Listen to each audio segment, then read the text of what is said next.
think I wore this shirt the last time I did a What I Eat in a Day. Oh well. What's going on, guys? Welcome back to another video. So, as the title suggests, I have PCOS. At least, I'm pretty sure I have PCOS. I have not officially been diagnosed by a doctor, but let me tell you why I'm pretty sure I have it. I'm about 85-90% sure that I do have it. So, wow, where do I start? First of all, PCOS stands for polycystic ovarian syndrome, and it is a hormonal disorder where your ovaries are enlarged and inflamed and you have little cysts on them. And it is a major cause of unknown infertility in women. It can cause you to have anovulation, which means you don't ovulate every cycle. It can cause you to go long periods of time without getting a period, like several months.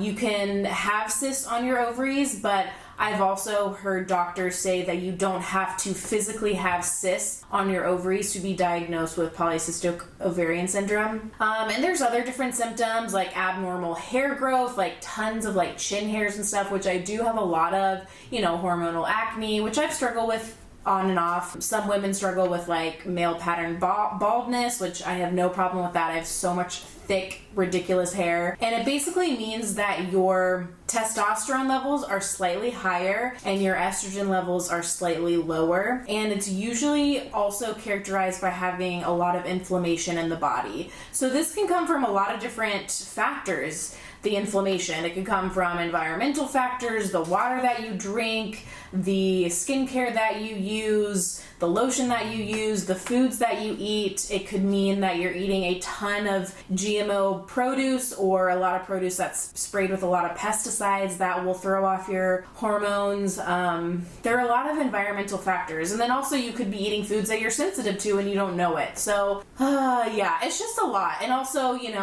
it's not great for your sex drive. It's just a pretty shitty hormonal condition to have, and I think I've had it pretty much my entire life. And I actually just found out, I was talking to my mom on the phone and telling her about this. It is genetic, and I think my mom also had it unknowingly because after she had me, she ended up having a hysterectomy to take a benign tumor from her ovaries. And so she had a hysterectomy to remove the benign tumor because it was so large. And while the surgeons were in there, they noticed that she had tons of cysts on her ovaries, too many to count. And so they noted that in their notes and told her about it after, post-op. So I think that she had it, she has a lot of the same symptoms that I do. A couple other things, like it's harder to lose weight. It's a metabolical condition as well. So there are like slim, smaller, thin women who do have PCOS, but more commonly it is affected by women who are overweight or obese. It's interesting because in order to treat the symptoms of PCOS, you need to lose weight, but PCOS causes weight gain. So it's just like this weird double-edged sword of like, okay, well, how do I lose weight when it's hard for me to lose weight? So anyway, it's another weird syndrome because it's usually overdiagnosed. Like a lot of women get diagnosed with it, but they don't really have it. And it also goes underdiagnosed. Like a lot of women are like, I don't know what's going on with my hormones in my body and I don't know why I can't get pregnant. And their doctors never tell them, hey, it's possible that you have PCOS. So it's this weird condition that is, I don't know. It's hard to nail down, but I've talked to several people and it's looking like I do have it. Like I said, I have not been officially diagnosed, but I'm working with a nutritionist and a hormone coach right now who's kind of helping me keep my hormones in check and balanced. And also she's helping me with meal plans and helping me lose weight and stuff like that. So that's actually been helping me a lot. I've lost about 4 or 5 pounds in the past couple of weeks and it's been really amazing working with her. And yeah, she's full of knowledge. And I have like naturopathic doctor friends and stuff like that who give me a lot of information on this as well. So I'm not like just someone who's going on the internet and like searching all these things. Like if you think that this is you, I highly recommend seeking out professional help. But anyway, I just wanted to share with you guys and be open and honest with you about my situation and what's going on with me. And it's not a death sentence. Like, it's not the end of the world. I do want to have kids and I do want to get pregnant, and it's also doesn't mean if you have PCOS that you're never going to have kids or can't get pregnant. Like, it's very, very possible to get pregnant when you have PCOS. So I'm not telling you this to be like, feel sorry for me and like, oh my God, my life is over. It's not at all. It's just a nice thing to know. It's just a nice thing to know. Like, it explains a lot of stuff. So I'm working on it, working on balancing my hormones. And, you know, I know that you guys have followed me, well, most of you have followed me for a while, and you know that I love talking about hormones in general, and it's because I've struggled with balancing my hormones my entire life, and now I know why. So anyway, yeah, I go through periods where my hormones are balanced and I am ovulating every month, and then I go through periods where I don't think I ovulate every month, and my hormones are a little bit more off track, and I think it has everything to do with stress and lifestyle and the food that I eat that month and all that stuff. So if you have PCOS or you think you do, it's okay. It will be okay. It's manageable, and you can treat the symptoms with lifestyle and diet and nutrition. So you're gonna be okay, girl. We got this. So anyway, I wanted to take you through a day in what I eat after finding out that I probably have PCOS, and it looks a bit different than my other what I eat in a day. I am eating higher carb.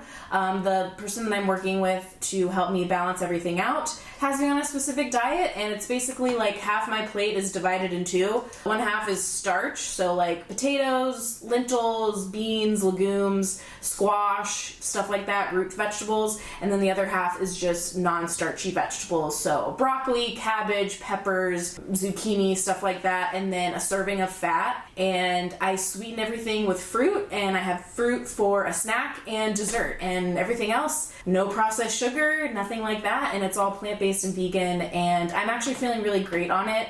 It is a little bit different than how I'm used to eating, but and it takes some getting used to, but I am feeling great, and I'm losing weight, and I'm trusting the process. So I wanted to take you through just a day of what that looks like, what I eat. Also, another thing I want to talk about, if you think that you might have PCOS, it's a very complex topic. I'm not gonna lie. There's different kinds of PCOS, so your type of PCOS might look different from mine. And so there's actually a podcast that I listened to about a year ago, and I revisited it recently after, you know, figuring this out. The podcast is called Mastering Your Fertility. I'll leave the link to the episode down below so you guys can check it out and listen to it. It's a really great podcast. It's two naturopathic doctors who talk all about hormones, infertility, fertility, how to get pregnant, how to balance your hormones, and how to just live a more balanced, healthy life. So I highly recommend checking it out. All right, so let's get started on what I ate to help with my PCOS. So for breakfast, I've been having this pretty much every day for breakfast, and it's really good and satisfying, keeps me full for several hours afterwards, and it is within my plan. So what I do is I cut up sweet potato wedges into like little slices, like sweet potato toast, and I just roast them in the oven at 450 for about 25-30 minutes, flip them halfway through until they're fully cooked and nice and soft and golden brown on the outside. So these are left over. I cook them ahead of time. I heat up my little sweet potato wedges in the microwave, and then I layer them on my plate. And then I take a zucchini, and I just spiralize like half of zucchini. I know it seems weird to eat vegetables for breakfast, but the great thing about vegetables is once you find vegetables that you actually like and you pair them with pretty much every meal, they keep you fuller for longer, and they fill up your stomach really quickly. So when you're eating, you'll notice that you have like a big plate of food, and when it has vegetables on it, you're like, wow, I am filling up actually really, really quickly. So they're really great for keeping you full, and they're really high in fiber, which if you have PCOS, fiber is your best friend. So I fill up half my plate, a quarter of it with the spiralized zucchini, and then I cut up some cucumber as well. I love having cucumber first thing in the morning. It's really cooling and hydrating. And then I usually add some fruit in there. Some berries or peaches are really good right now, so I add that onto my plate. This morning I had blueberries and raspberries, which were so good. Raspberries are just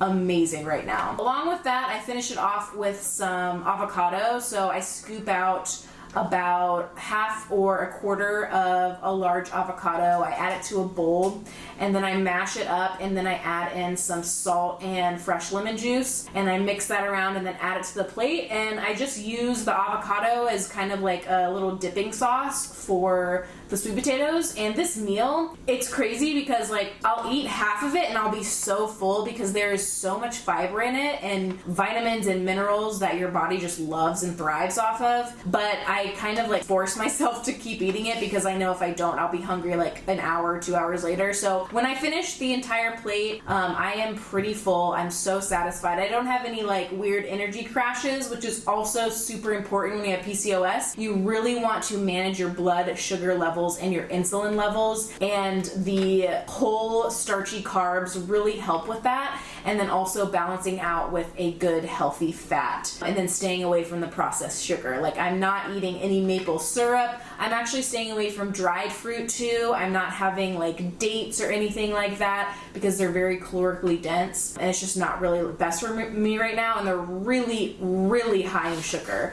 I'm going for more like refreshing, hydrating fruits right now, like peaches and watermelon. I'm also eating a lot of mangoes too, which have been so freaking good. So that's my breakfast. And then for lunch, I made some oven baked fries, and I did it oil free. I have these like little like Silpat things that I got from Amazon. I'll leave the link to them down below, but they come in handy so much. Mine look really raggedy and gross because I use them for literally everything. I roast a lot of stuff, and I've been roasting a shit ton of potatoes lately, let me tell you. So I pretty much have the same thing every day. I have this for breakfast, the sweet potato situation, and then for lunch I do these oven baked fries. So I just peel the potatoes, cut them into fries. I try to get them as even as I can, and then I roast them at 450 for about 30 minutes, flipping halfway through, and just so they're nice and crispy. And then I pair them with a like tahini mustard sauce. So it's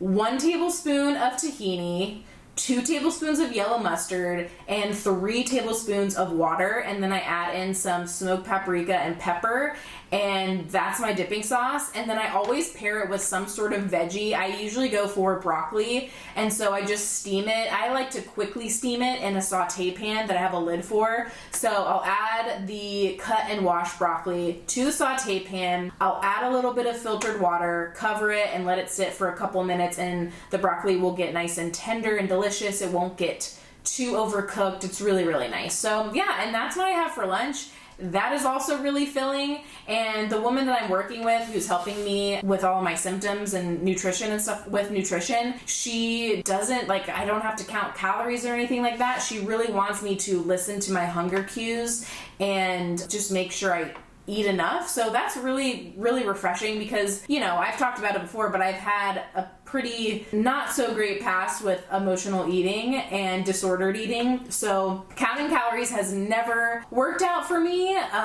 So I'm really enjoying this way of eating, and I'm very glad that I don't have to worry about calorie counting, which would just be not fun, and I think it would stress me out and give me anxiety. And then for dinner, I had this spaghetti squash Asian peanut situation. So I steam a spaghetti squash. I like doing it in the Instant Pot so I don't have to crank up the oven again and make my whole apartment blistering hot. So I really like doing it in the Instant Pot for this reason. I just add a little bit of water to the bottom, about half a cup, and then I add in the spaghetti squash, close the lid, and I cook it for 20-30 minutes until it's nice and tender, and then I cut it open, scrape out the sides, and now you have cooked spaghetti squash. And I like cooking a whole spaghetti squash and then putting it in a Tupperware container and storing it for the next couple of days, and I just use it in whatever. But I like using it to replace any sort of like processed pasta dish.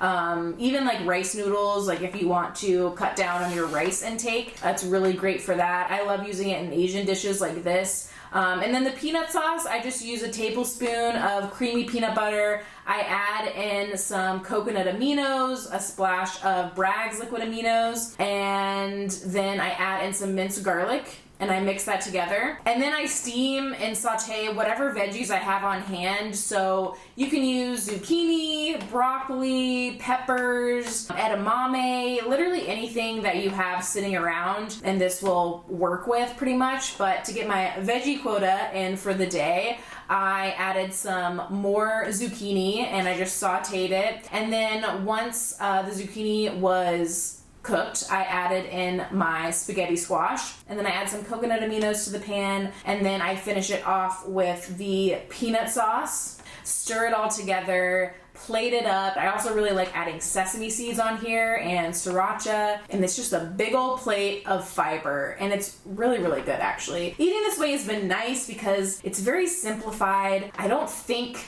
too intensely about what I'm gonna eat because I kind of have my go-tos, and like I said, it's easy, it's unprocessed, it makes me feel good. And then throughout the day, I just had random stuff as a snack. I've been really big on fruit, so I had like a small mango, one of those, like, you know, I don't know what you call them, Alfonso mangoes? I could be totally off, but you know what I mean. The little smaller mangoes, they're so good. They're such a good texture and they're really, really sweet. So I had one of those, and then I also had another snack. I think it was between like breakfast and lunch of just like raspberries and blueberries. And that was pretty much what I ate for the day, and that's what I eat to balance out my hormones and treat my PCOS symptoms. So if you guys want more videos like this, if you want me to talk more about PCOS and I don't know, just more about that in general, let me know in the comments below. I do plan on making a video on hormonal imbalances and what the signs to look for, because I got a comment on one of my videos and that was a request from one of you guys. You were like, hey, can you make a video on hormonal imbalances and what those even are? So if you want to see a video like that, let me know in the comments, and